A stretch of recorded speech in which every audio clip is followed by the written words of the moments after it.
It's called the Village and Pillage update for a reason. I'm gonna teach you a few techniques on how to get through your first raid in survival.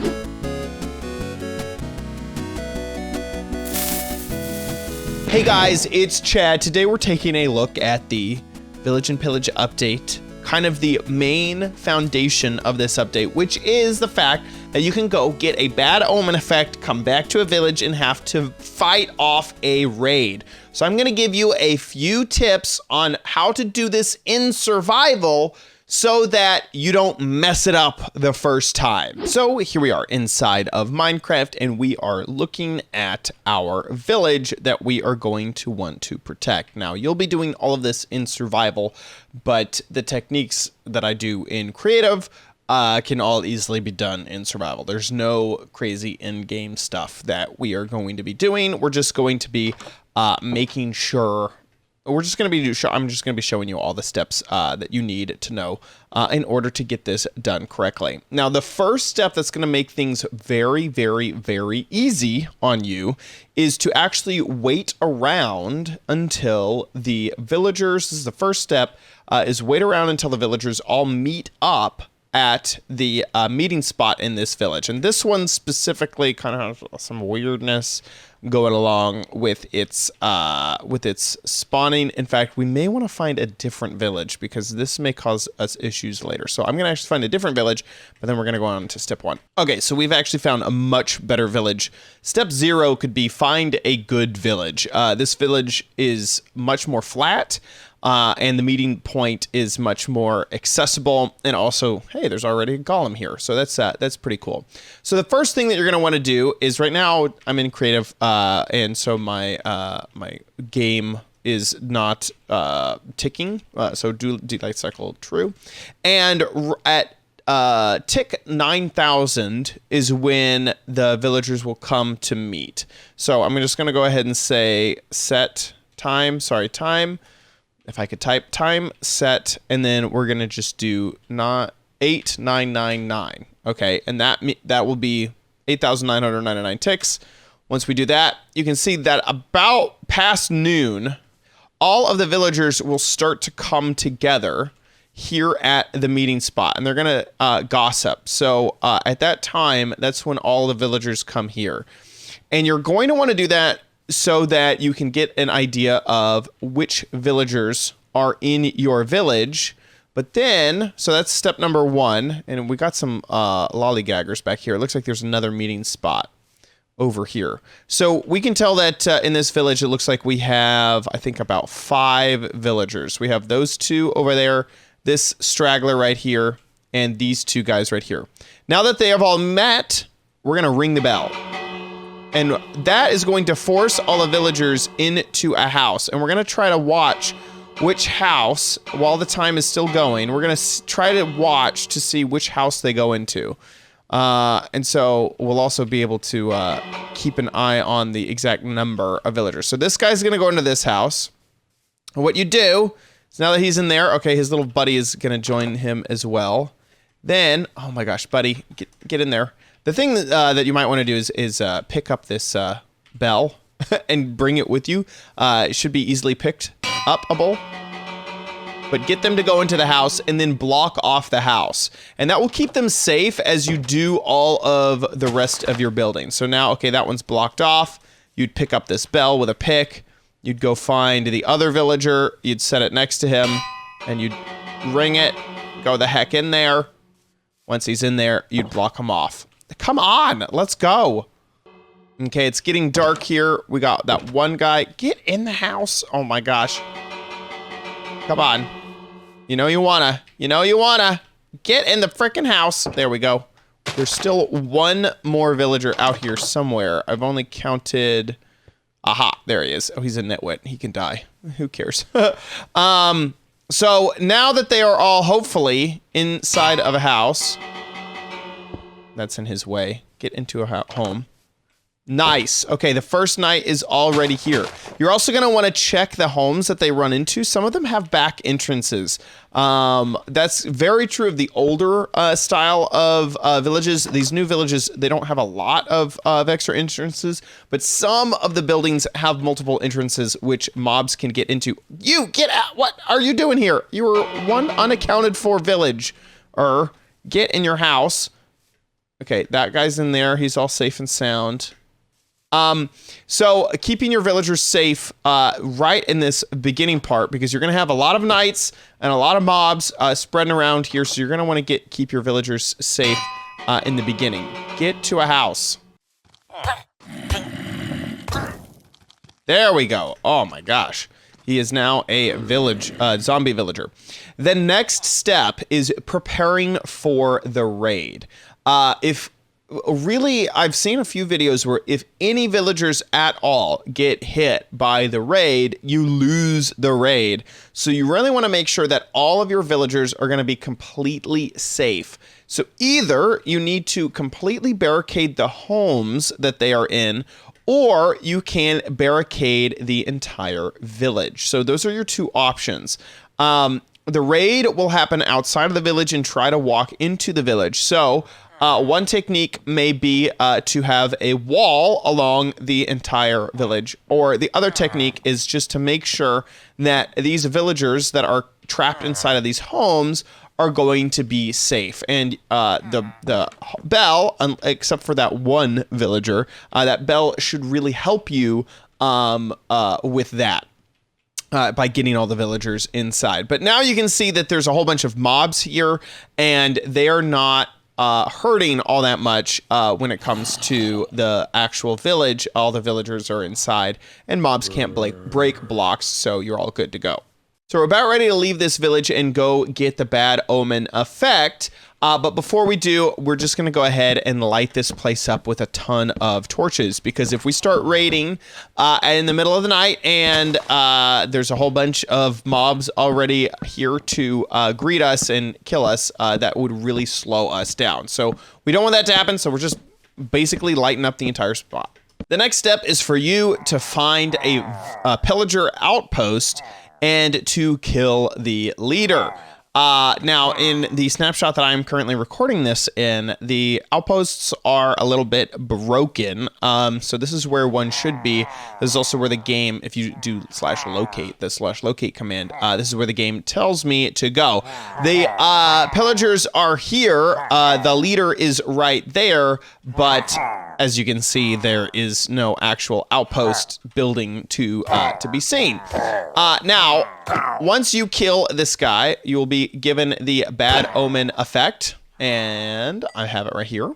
And this is just plain old bad omen. The level of the bad omen is important because depending on what type of difficulty you're playing in, it will give you a certain amount of raids. Anything above level 1 will add an extra raid to the raid that eventually happens inside of the city. So right now we only have level 1. So this will be the basic raids. If we get one more, level 2, we will get an extra layer of raid. So another raid on top of that. So if your game difficulty is set to easy, that means that you will get 3 raids, 3 waves of raids. If it's set to normal, that means you'll get 5. And if it's set to hard, that means you will get 7 different raids. And like I said, if you have anything above 1, so 2, 3, 4, or 5, then you'll get an extra raid on top of that.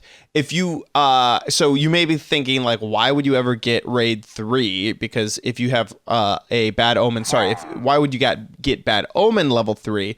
If all you need is bad omen level 2 to get that extra raid, the higher the bad omen level, the more of a chance that when the raids spawn, they will have enchanted items. So you can give yourself some more difficulty, or if you're hoping to get enchants that naturally spawn on these guys, that is why you might want to do that. Oh, here is another captain.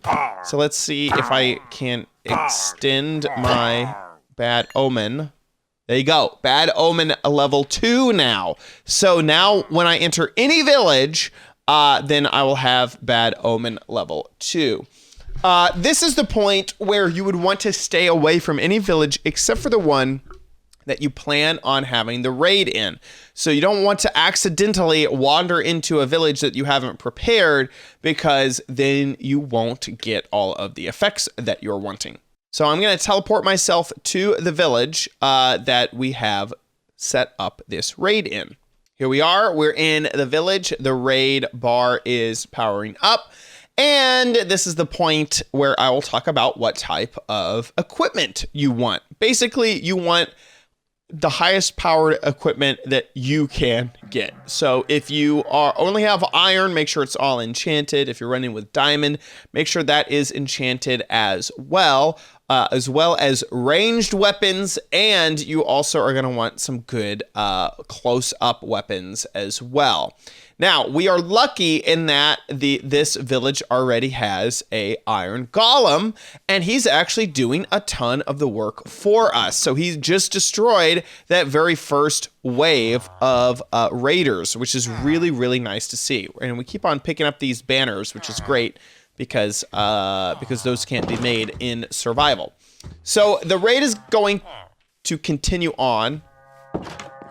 And wherever you're standing, you'll hear that. That is the direction that those guys are coming from. And so I could kind of be in survival right now, but I'm just going to continue being in creative. You saw that one guy had a crossbow that was enchanted crossbow. So those are what you're going to be using. What would be used against you if you have those higher levels of Bad Omen. And man, this Iron Golem is just totally wrecking these raiders here. One nice thing is that if you can find a bell and you're having trouble getting rid of the last waves of a raid, you can hit this bell and it will use the glowing effect on them so that you can see where they are. So looks like they haven't quite come in yet. We gotta see when they're gonna enter the village. So far, our villagers have been completely safe inside of their dirt blocked off homes. And also so far, it's been kind of cool that I haven't hit a single thing.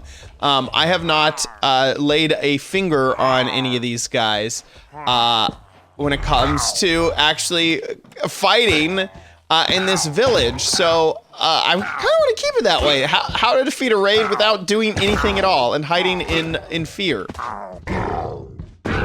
Oh my god, this is an epic fight. Look at his health going down. That is awesome. Here is that next wave of the raid, and you can see that whenever you hit that bell, it will show you some nearby raiders. There you go. It's not showing them all, because those witches over there are still hidden from me. There you go. Now they're showing up when we hit a bell that's a little bit closer to them. But this has been kind of fun that we've destroyed this raid without any issues at all. Now things are definitely... Oh no! Oh, our poor Iron Golem. He got destroyed. Now that we have evokers here, this makes it much more difficult to keep our villagers safe, because the evoker has these vexes that will go through windows, doors, and walls, and that sort of stuff. So we want to make sure to keep giving them something to fight.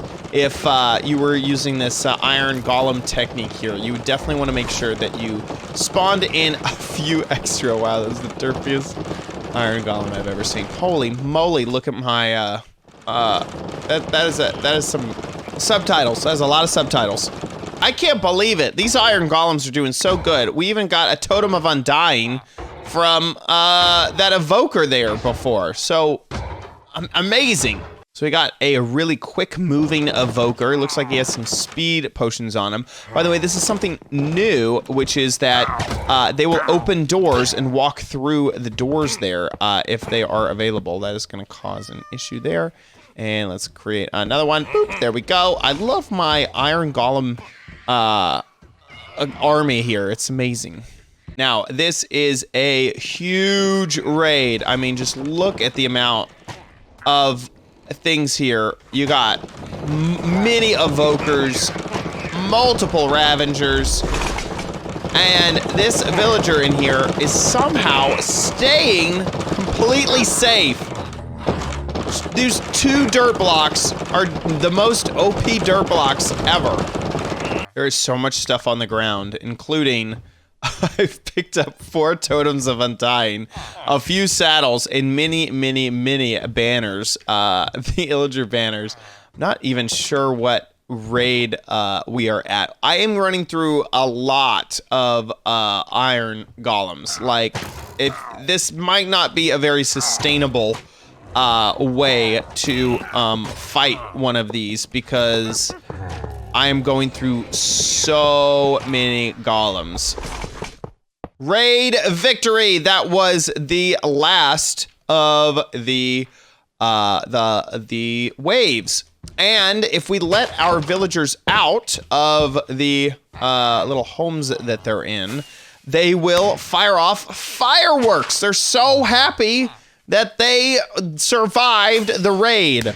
Also, if I happen to be in survival, I would be given the Hero of the Town enchantment, and that would give me reduced trades whenever I have that enchantment at any village. So one final technique that I'll leave you with is to do this at a village that you don't really care all that much about. If you have good trades somewhere else that you don't want to risk being destroyed by the raid, then you should find a different village. Go ahead and make sure that all of your villagers are kept up in there, and then do your raid there. That way you won't risk any of the villagers, and use that Hero of the Town enchantment to get those trades when you see another villagers